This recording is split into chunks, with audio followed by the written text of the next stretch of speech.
हम सभी के लाइफ में कुछ ना कुछ फाइनेंशियल गोल्स होते हैं एंड इन्हीं फाइनेंशियल गोल्स को अचीव करने के लिए हम अपने फाइनेंशियल प्लान में कुछ इन्वेस्टमेंट्स करते हैं।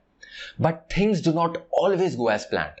आपकी लाइफ में कोई ऐसा अनफॉर्चुनेट इवेंट हो सकता है जिस वजह से आपकी पर्सनल लाइफ काफी ज्यादा डिसरप्ट हो जाए और काफी ज्यादा केओटिक हो जाए। In that case you do not want to be in a scenario जहां फाइनेंशियली इतने स्ट्रांग ना हो और आप फाइनेंशियली इतने स्टेबल ना हो कि आप इस अनफॉर्चुनेट इवेंट को फाइनेंशियली बियर ना कर सकें। इस सभी सिचुएशन से बचने के लिए हम इमरजेंसी फंड्स को क्रिएट करते हैं और आज इस वीडियो में इसी के बारे में मैं इन डिटेल डिस्कस करूंगा। In this video, I'll talk about why do you need an emergency fund? Why is this super important? How can you start building one? How much money should you have in your emergency fund? And most importantly, where do you park all your money for your emergency funds? So if you're interested in knowing all of this, stay tuned because we are starting right now.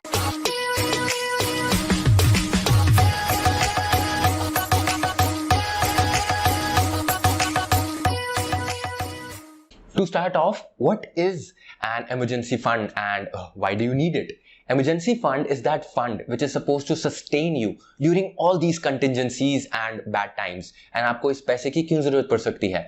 Maybe health reason की वजह से accident हो गया हो, maybe your family requires that money, maybe there's a job loss or any unexpected expense जो arise हो जाए during your future time. इन सभी एक्सपेंसेस को, इन सभी लाइबिलिटीज को मीट आउट करने के लिए आपके पास एक इमरजेंसी फंड होना चाहिए। Why is having an emergency fund so important?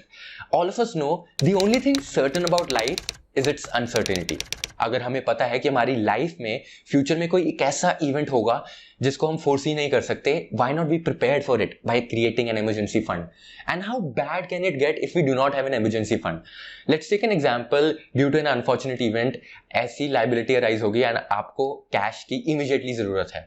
In that case, you either will have to sell off your investments. अगर आप अपनी investments को बेचने जाते हो, that can totally disrupt your financial plan.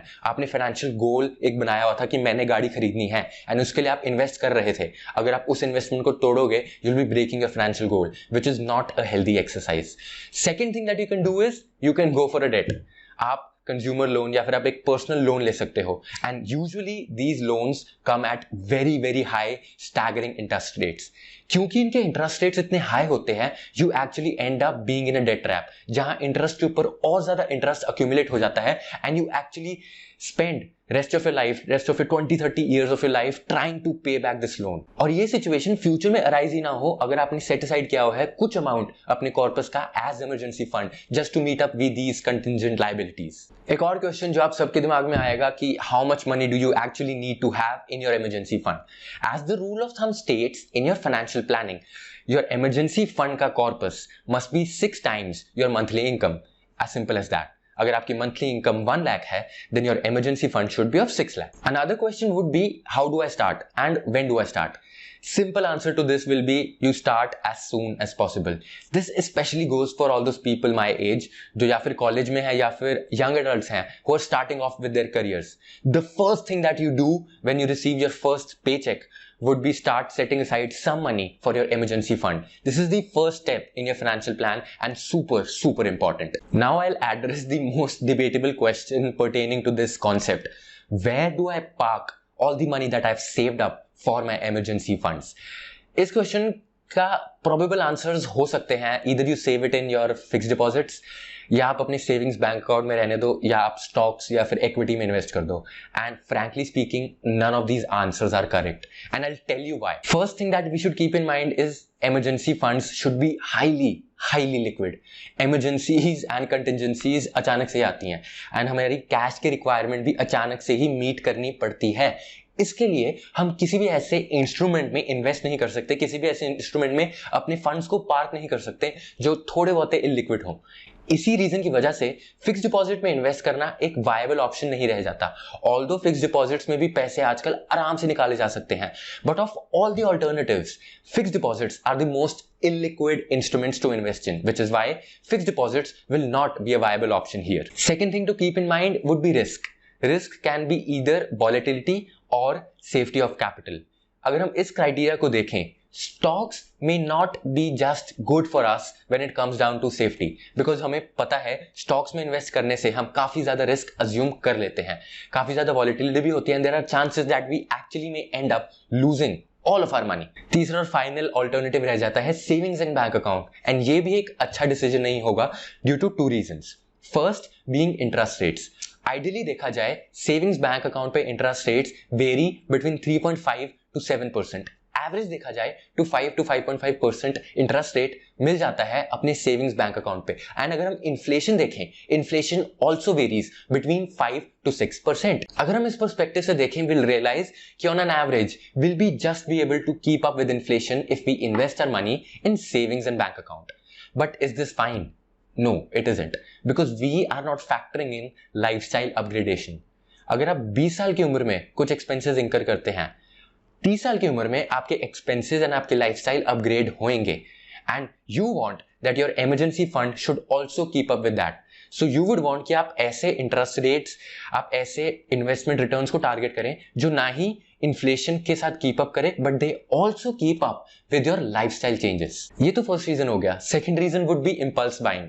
Savings और बैंक अकाउंट में पैसे रखना आर हाईली लिक्विड, एंड जितना पैसा आपके सेविंग्स बैंक अकाउंट में रहेगा, you'll be more and more tempted to use that money.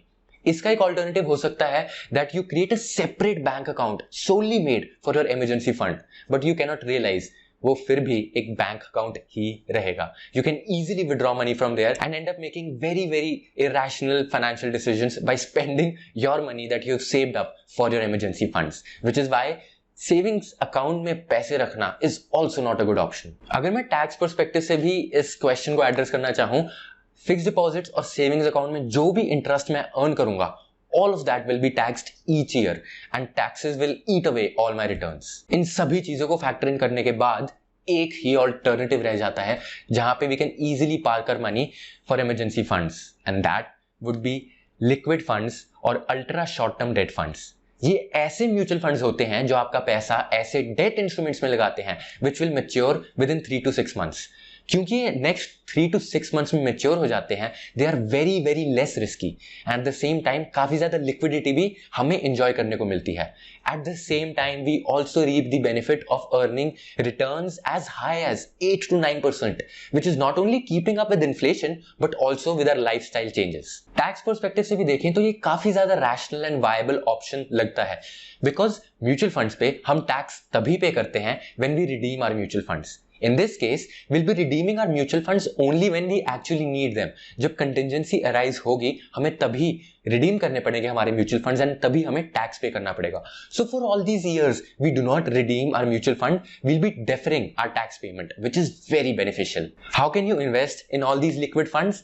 I use Grow app. Grow is a really cool app through which any college student, especially young adults, can invest in mutual funds. So if you're interested in downloading that app and using it to making investments, do not forget to use the link in the description. Well, this was it for this video. I hope I was able to convince you कि क्यों emergency fund banana is super important, and why this is maybe the only step you need for having a strong foundation for a good financial plan. But did you know that financial plan did not only consist of having an emergency fund? Financial plan के 6 different pillars होते हैं, and इन्हीं सभी pillars को मैंने discuss किया था अपने इस वाले वीडियो में. So yeah, do go ahead, check this video out जहां मैं इन 6 के 6 pillars के बारे में डिस्कस करूंगा. Until then, stay safe, happy learning, happy investing.